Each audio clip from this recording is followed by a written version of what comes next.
स्वागत है आप सभी का नई वीडियो में। अखिल की पत्नी घर पर नहीं थी। वह बच्चों को लेकर गर्मी की छुट्टियों में मायके गई हुई थी। अखिल को कभी भी अपनी पत्नी और बच्चों की कमी महसूस नहीं होती थी। उसने एंजॉय करने के लिए अपने कुछ दोस्तों को घर पर बुला लिया था। देर रात तक शराब और खाने की पार्टी चलती रही। उसके बाद उसके दोस्त वहाँ से जाने को तैयार हुए तो अचानक से बाहर मूसलाधार बारिश होने लगी। अखिल ने अपने दोस्तों से कहा कि आज रात तुम लोग यहीं पर रुक जाओ ना। उसके दोस्त बड़े खुश हो गए और कहने लगे, हाँ यार, अब हमें भी घर जाने का मन नहीं था। वह लोग अपने अपने घर पर फ़ोन करके बताने लगे कि आज की रात वह लोग अपने दोस्त के घर पर ही रहेंगे। अखिल काफ़ी नशे में था और उसे बहुत ज़ोरों की नींद आ रही थी, तो वह बेडरूम में जाकर लेट गया। उसके दोस्त भी जहाँ जगह मिली वहीं पर सो गए। आधी रात को अखिल को ऐसा लगा जैसे कोई उसका बेड हिला रहा है। उसकी नींद टूट गई। उसे लगा कि उसके दोस्त शरारत कर रहे हैं। वह उनिंदी सी आवाज़ में बोला, अरे यार सोने दो, मजाक मत करो, तुम लोगों ने बहुत पी रखी है, मुझे बहुत नींद आ रही है। ऐसा कहकर वह निढाल सा हो गया। तभी उसे ऐसा लगा मानो उसका बिस्तर हवा में ऊपर की ओर उड़ रहा है। वह झुंझला कर बिस्तर पर उठ बैठा तो उसने देखा कि वह कमरे में बिल्कुल अकेला था। उसका कोई भी दोस्त वहाँ पर मौजूद नहीं था। वह हैरान रह गया कि यह लोग कहाँ गए। तभी उसकी नज़र नीचे पड़ी तो उसकी चीख निकल गई, क्योंकि सचमुच उसका बिस्तर हवा में उड़ रहा था। अब तो डर के मारे उसके होश और हवास उड़ गए। उसकी आंखों में डर साफ झलक रहा था। वह एक एक करके अपने दोस्तों का नाम लेकर बुलाते हुए कहने लगा, दीपक यार, कहाँ हो तुम? सुधीर, तुम सो गए क्या? अरे यार, तुम लोग हो कहाँ? यह सब क्या हो रहा है? वह पागलों की तरह चिल्ला रहा था, लेकिन उसका कोई भी दोस्त उसकी मदद के लिए कमरे में नहीं आ रहा था। तभी अखिल को ऐसा लगा जैसे कोई उसका गला दबा रहा है। उसके कानों में गुर्रई हुई आवाज़ गूंज उठी, अंकल आओ, आज मैं बताती हूँ कि भूत क्या होता है। अखिल का पूरा बदन पसीने के मारे भीगने लगा था। उसके हाथ पैर ठंडे पड़ने लगे और वह बेहोश होकर कटे हुए वृक्ष की भांति गिर पड़ा। उसका पूरा शरीर एकदम से शांत हो गया। अगली सुबह जब उसकी नींद टूटी तो वह हड़बड़ा कर उठ बैठा। सबसे पहले उसने बिस्तर की ओर देखा तो बिस्तर अपनी जगह पर सही सलामत था। उसके दोस्त भी बिस्तर पर पसर कर सो रहे थे। तो अखिल ने राहत की सांस ली। उसका पूरा बदन टूट रहा था। उसे समझ नहीं आ रहा था कि रात को जो कुछ भी उसने महसूस किया था वह कोई सपना था या हकीकत। काफ़ी देर तक वह अपना सिर पकड़कर बैठा रहा। उसके दोस्त भी एक एक करके उठने लगे थे तो वह उनके लिए कॉफ़ी बनाने के लिए किचन में चला गया। किचन में कॉफ़ी बनाते हुए वह अपने आप को समझाने लगा कि मैंने जो कुछ भी देखा वह एक सपना ही होगा। भला ऐसा भी कहीं होता है क्या? धीरे धीरे जैसे जैसे दिन चढ़ता जा रहा था उसे पक्का यकीन होता जा रहा था कि उसने एक सपना ही देखा है। उसके दोस्त कॉफ़ी पीने के बाद एक एक करके उससे विदा लेकर वहाँ से चले गए। अखिल सोचने लगा कि आज तो मैं घर पर अकेला हूँ, तो क्यों ना कुछ मस्ती की जाए। अभी वह सोच ही रहा था कि वह क्या करे, तभी पड़ोस की एक बच्ची खेलते हुए उसके आंगन में आ गई। उसका आंगन खुला हुआ था और मुख्य द्वार पर कोई दरवाज़ा नहीं था, तो बच्चे खेलते खेलते उसके आंगन में चले जाते थे। उसके आंगन में तरह तरह के रंग बिरंगे फूल लगे हुए थे, साथ में घने छायादार वृक्ष भी थे। तो उन वृक्षों की छांव में बच्चे तरह तरह के खेल खेलते रहते थे। पूरे मोहल्ले में यह बात प्रसिद्ध थी कि अखिल छोटे बच्चों से बहुत प्यार करता है, तो कोई भी अपने बच्चों को उसके यहाँ जाने से नहीं रोकता था। अखिल भी कभी बच्चों को चॉकलेट तो कभी आइसक्रीम खिलाता रहता था। जब पानीपुरी वाला वहाँ से गुजरता था तो वह सब बच्चों को बुलाकर पानीपुरी खिलाता था। सभी बच्चों का वह चहेता अंकल था। सब बच्चे उसे बहुत प्यार करते थे। अखिल इसी बात का फ़ायदा उठाता था। उस बच्ची को देखकर उसने इशारे से उसे अपने पास बुलाया और कहने लगा, अरे गुड़िया, आज तुम अकेले खेल रही हो, तुम्हारे सारे दोस्त कहाँ हैं? गुड़िया मासूमियत से बोली, अंकल अभी तो कोई खेलने के लिए नहीं आया, मुझे खेलने का मन कर रहा था तो मैं खेलने के लिए आ गई। अखिल ने उसे अपनी गोद में बिठा लिया और उसकी कमर और पीठ को सहलाने लगा। गुड़िया को कुछ समझ नहीं आ रहा था। अखिल अभी कुछ और करता इससे पहले ही पड़ोस की राधा काकी एक स्टील का भगोना लेकर आती हुई दिखाई दी। तो अखिल थोड़ा घबरा गया और उसने गुड़िया से कहा, जाओ बेटा आंगन में खेलो। थोड़ी देर के बाद राधा काकी उसके सामने खड़ी थी।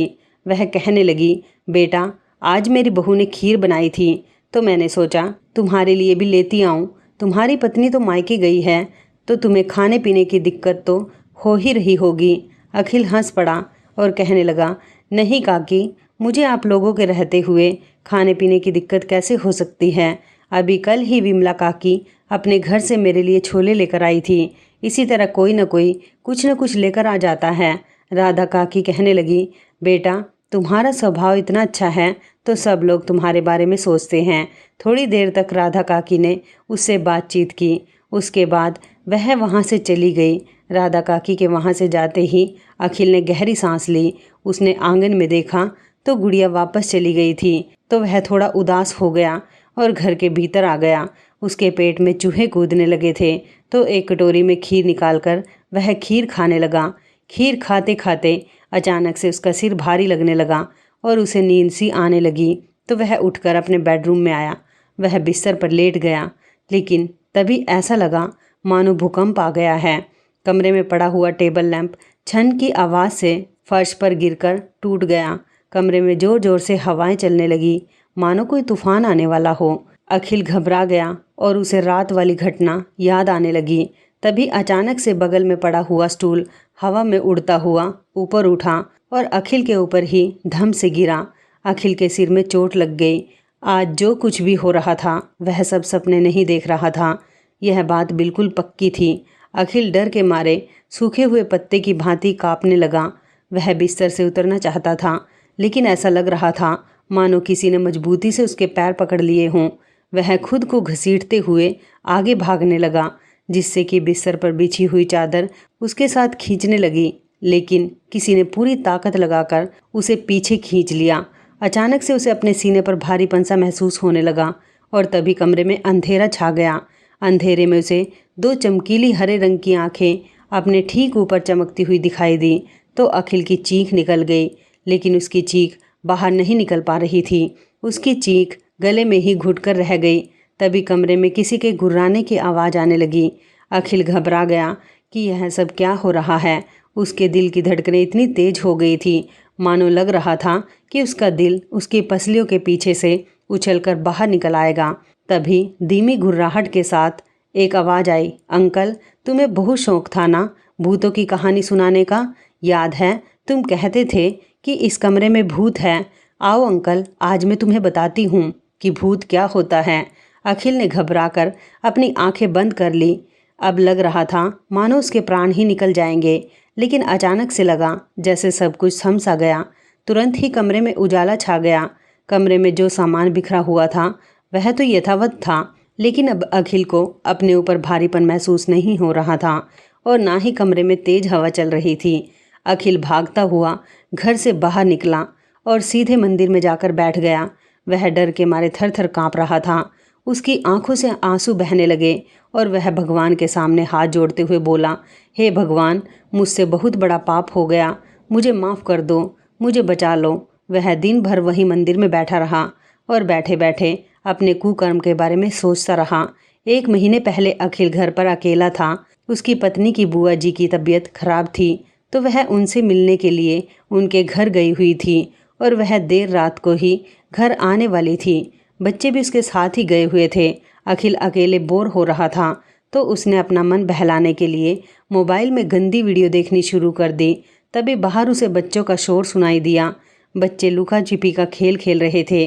खेलते हुए मीठी नाम की एक लड़की उसके हॉल में आकर छिप गई। उसे देखकर अखिल की नीयत डोल गई। अक्सर अखिल छोटे बच्चों को गलत तरीके से छूता रहता था, लेकिन आज उसके इरादे कुछ और ही लग रहे थे। उसने बड़े प्यार से कहा, मीठी, तुम मेरे कमरे में छुप जाओ तो कोई भी तुम्हें ढूंढ नहीं पाएगा। मीठी चहकते हुए उसके कमरे में जाकर बेड के नीचे छुप गई।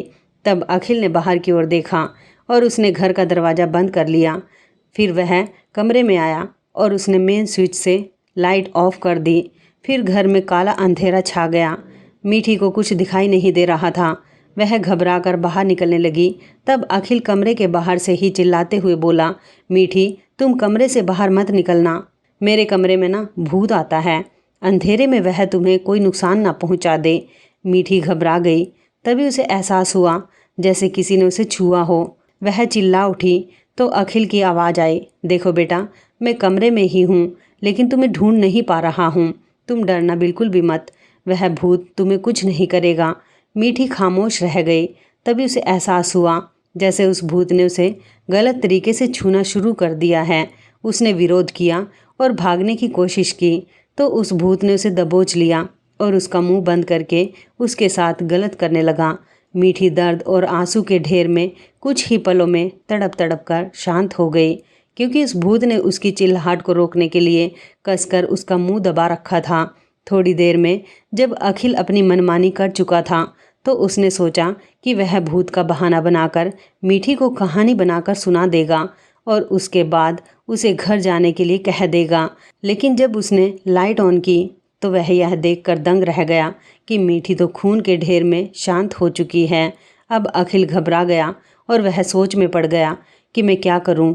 इधर थोड़ी देर के बाद बाहर मीठी की तलाश शुरू हो गई थी, मगर किसी को भी अखिल पर शक नहीं हुआ था।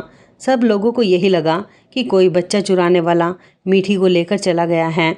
अखिल भी सबके साथ मायूस चेहरा लेकर मीठी को ढूंढने का नाटक करता रहा, लेकिन मीठी की मृतदेह तो उसके घर में पड़ी हुई मानो खुली आंखों से खुद को ढूंढ लिए जाने की प्रतीक्षा में पड़ी हुई थी।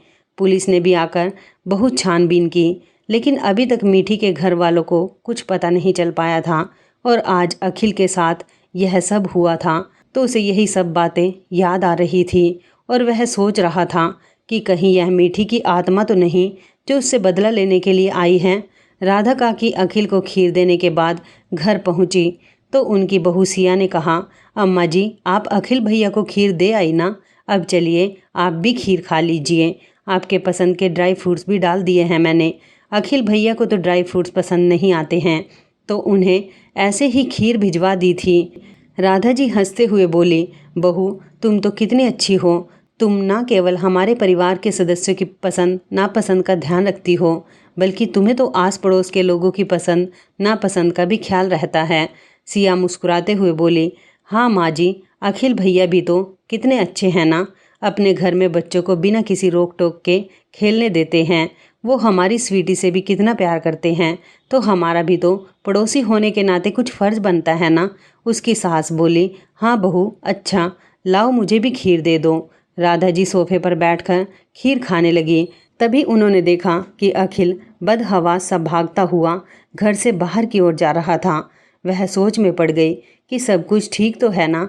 उन्होंने दरवाजे पर खड़े होकर देखा कि अखिल मंदिर में जा रहा है तो उन्होंने ज़्यादा कुछ नहीं सोचा और वापस आकर खीर खाने लगी। सिया रसोई में जाकर दोपहर के खाने की तैयारी करने लगी। खिड़की से काम करते हुए घर के पिछवाड़े का नज़ारा दिखाई दे रहा था। रात को थोड़ी बारिश हुई थी तो घर के पिछवाड़े के पेड़ पौधे हरे भरे से दिखाई दे रहे थे।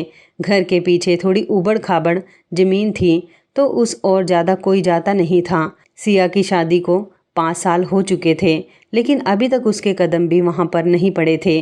वह बस नज़रों से उस जगह को रोज़ देखती थी, क्योंकि वह जगह उसके किचन की खिड़की से साफ साफ दिखाई देती थी।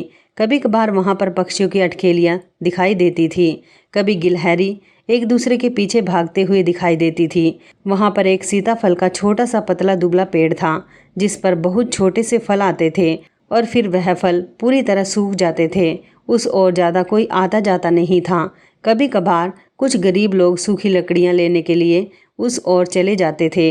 सिया की बेटी स्वीटी भी जब बाहर खेलने जाती थी तो सिया उसे सख्त रूप से उस ओर जाने के लिए मना कर देती थी, क्योंकि एक बार सिया ने उस ओर एक काले रंग का नाग भी देख लिया था।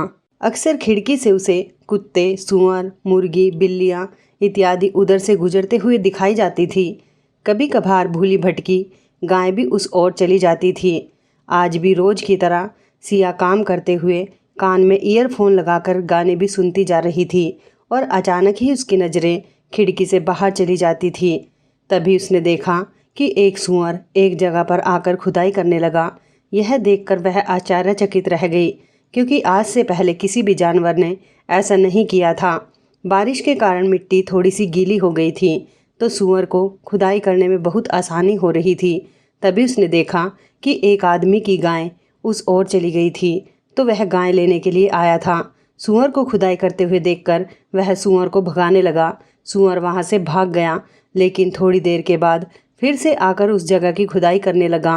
वह इतने जोश में था मानो लग रहा था कोई गड़ा हुआ धन निकाल रहा हो। ताबड़तोड़ मिट्टी बाहर निकालने का यह दृश्य देखकर सिया को लग रहा था मानो किसी मूवी का सीन चल रहा है और अभी कोई सस्पेंस बाहर आ जाएगा। उसे काफ़ी कौतूहल होने लगा कि आखिर यह सूअर उस जगह की खुदाई क्यों कर रहा है। ऐसी कौन सी चीज़ है जो उसे ऐसा करने पर मजबूर कर रही है। धीरे धीरे सिया अपना काम भी निपटाए जा रही थी और सूअर अपनी खुदाई में लगा हुआ था। थोड़ी देर के बाद सिया बोर हो गई और सोचने लगी कि जो भी हो मुझे क्या। वह रसोई का काम ख़त्म कर चुकी थी तो अपने कमरे में जाकर लेटकर कोई मूवी देखने लगी। कुछ देर के बाद उसे प्यास लगी तो वह पानी पीने के लिए रसोई में आई। जब रसोई में आई तो अचानक से उसकी नज़र उस गड्ढे की ओर पड़ी। सूअर अभी भी वहीं पर था और कुछ खींच रहा था। सिया ने गौर से देखा तो सनसी रह गई, क्योंकि वहाँ से सूअर कुछ घसीट कर बाहर निकाल रहा था। सिया के हाथ पैर कांपने लगे। सिया दौड़कर अपनी सास के पास गई। उसकी सास टीवी पर एक धार्मिक कार्यक्रम देख रही थी। उसने अपनी सास से कहा, मम्मी जी जल्दी से रसोई में चलिए। बहू को इस तरह घबराए हुए देखकर राधा जी को लगा कि ऐसी क्या बात हो गई जो बहू इतना घबराई हुई है। वह भागती हुई रसोई में आई तो सिया ने अपनी कांपती हुई उंगली से खिड़की की ओर इशारा किया। जब राधा जी ने खिड़की के बाहर देखा तो उनके भी होश उड़ गए। वह भागकर बाहर निकली। बगल के घर में रजनी अपने आंगन में बैठकर कपड़े धो रही थी। उसने राधा जी को यूं भागते हुए देखा तो बोल पड़ी, क्या हुआ काकी, सब ठीक तो है ना? आज देख रही हूँ सुबह से सब भागे जा रहे हैं। पहले अखिल भैया भागकर मंदिर गए और अब आप भागती हुई बाहर आ रही हैं। राधा जी कांपते हुए आवाज़ में बोली, रजनी बहू तुम्हारे ससुर जी कहाँ हैं? उन्हें जल्दी बाहर बुलाओ। रजनी उनके चेहरे की गंभीरता देखकर तुरंत ही अपने ससुर जी को आवाज़ लगाते हुए बोली, बाबूजी जरा बाहर तो आइए। तब अवधेश जी कंधे पर गमछा डालकर पसीना पोंछते हुए बाहर आए। राधा जी कहने लगी, भैया जरा घर के पिछवाड़े तो चलिए, देखिए तो वहाँ पर क्या है। अवधेश जी राधा जी के साथ घर के पिछवाड़े की ओर चल पड़े। तभी पड़ोस में रहने वाली दीपा भी हाथ पोंछते हुए रसोई से बाहर निकली और कहने लगी, क्या हुआ, यह शोर कैसा है? सिया ने रजनी और दीपा को बताना शुरू किया कि उसने घर के पिछवाड़े क्या देखा है। सब जानकर वह दोनों भी सनसी रह गई। तभी मोहल्ले में रहने वाली दिवांशी स्कूटी लेकर उधर से निकली। वह स्कूल में टीचर थी। वह भी रुककर सारा माजरा समझने की कोशिश करने लगी। नीमा जो बाजार से सब्जियां लेकर लौटी थी वह भी मोहल्ले में फैली सनसनी से सब सी रह गई थी। धीरे धीरे सिया के घर के बाहर उन लोगों की बातें सुनकर भीड़ इकट्ठा होने लगी। कुसुम बोल पड़ी, अरे मोहल्ले में इतना बड़ा कांड हो गया और हमें इसकी भनक ही नहीं है। नीलम बोली, बड़े दुख की बात है, जिसने भी यह सब किया है वह बचना नहीं चाहिए। अंजू बोली, मुझे तो बड़ा अजीब सा लग रहा है। अभी अभी आई प्रतिमा हैरानी से बोली, अरे क्या हुआ, कोई मुझे भी बताओ। सिया और पायल मिलकर उसे बताने लगी। इसी बीच ममता कहने लगी, मैं अभी इनसे बोलती हूँ, ये पुलिस को फ़ोन करेंगे। पायल ने हाथ जोड़ते हुए कहा, भगवान किसी दुश्मन को भी ऐसे दिन ना दिखाए। पता नहीं किस मासूम के साथ अत्याचार हुआ है। मधु बोल पड़ी, पता नहीं यह सब किसने किया है, पुलिस को तो तुरंत ही फ़ोन करना चाहिए। अलका कहने लगी, मोहल्ले में हमारे बच्चे भी घूमते फिरते हैं, अपराधी को उसके किए की सज़ा तो मिलनी ही चाहिए। पता नहीं यह सब किसने किया है। कल्पना कहने लगी, चलो ना हम भी पीछे चलकर देखते हैं। सिया कांपते हुए आवाज़ में बोली, जो दृश्य मैंने देखा है वह मुझ में अब दोबारा देखने की हिम्मत नहीं है। तुम लोगों को जाना है तो चली जाओ। प्रीति कहने लगी, अच्छा तुम्हें नहीं जाना तो मत जाओ। चल रिधि, हम लोग पीछे चलकर देखते हैं। रीना बोल पड़ी, मैं भी चलती हूँ। मंजुला कहने लगी, अच्छा सिया तुम्हें नहीं जाना तो मेरी मुन्नी को देखो, मैं भी जरा देख कर आती हूँ। रिद्धि बोली, सुनो सब, ध्यान रखो कि बच्चे यह सब ना देखें, वरना उनके कोमल मन पर बुरा असर पड़ेगा। थोड़े ही समय में पूरे मोहल्ले में सनसनी सी फैल गई थी।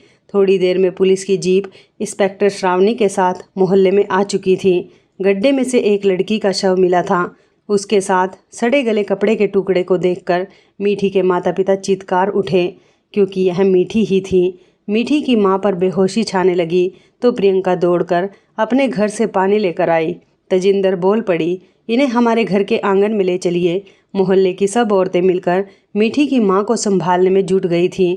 1 महीने पहले खोई हुई मीठी इस हाल में मिलेगी, यह किसी ने सोचा भी नहीं था।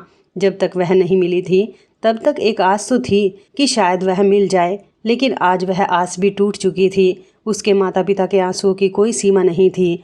पूरा मोहल्ला गम में डूब चुका था।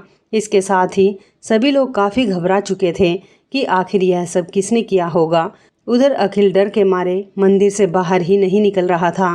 पुलिस ने नए सिरे से सारे पहलुओं पर गौर करना शुरू किया तो मीठी के दोस्तों से पता चला कि आखिरी बार वह लोग लुका छिपी खेलते हुए अखिल के घर के आसपास ही थे। अब पुलिस को लगा कि अखिल से भी फिर से पूछताछ करनी चाहिए। पहले भी उससे पूछताछ की गई थी तो अखिल ने इनकार कर दिया था कि उसने मीठी को नहीं देखा था। आज जब दोबारा पुलिस उसके घर पर आई तो उन लोगों ने देखा कि घर का दरवाज़ा खुला हुआ ही था, कमरे का सामान बिखरा हुआ था और अखिल घर पर नहीं था। तब राधा काकी ने बताया कि वह तो मंदिर गया हुआ है। पुलिस की टीम मंदिर पहुंची। पुलिस को देखते ही अखिल के हाथ पैर कांपने लगे। जब पुलिस ने मीठी के बारे में सवाल किया तो अखिल पुलिस के कदमों में गिर पड़ा और कांपते हुए आवाज़ में कहने लगा, मैडम, मैं ही मीठी का अपराधी हूँ। मैंने ही अपनी गलत भावनाओं की पूर्ति के लिए उस मासूम सी कली को मसल डाला। अब वह मेरे पीछे पड़ी है, मुझे बचा लीजिए। पुलिस को लगा कि अपने गुनाहों की वजह से उसका मानसिक संतुलन बिगड़ गया है, इसलिए वह ऐसी बातें कर रहा है। पुलिस ने उसे गिरफ्तार कर लिया। जब उसकी जांच हुई तो पता चला कि वह तो मानसिक रूप से बिल्कुल स्वस्थ है। खैर, उस दिन के बाद से मीठी रोज़ उसके पास आती थी और उसे कहती थी कि अंकल, तुमने भूत की कहानी सुनाकर मेरे साथ जो भी किया, उसके बाद अब तुम्हें रोज़ भूत का सामना करना पड़ेगा। अखिल जेल की सलाखों के पीछे पागलों की तरह हरकतें करता था तो सबको यही लगता था कि वह सज़ा से बचने के लिए ऐसा कर रहा है, लेकिन उसे तो दोहरी सज़ा मिल रही थी। वह अपने कुकर्म के कारण आज न केवल जेल की सलाखों के पीछे था, बल्कि मीठी की आत्मा भी उसे रोज़ सज़ा देने के लिए चली आती थी। दोस्तों, तभी तो कहते हैं कि पाप का घड़ा एक ना एक दिन फूटता जरूर है और तब इंसान को उसके बुरे कर्म निगल जाते हैं।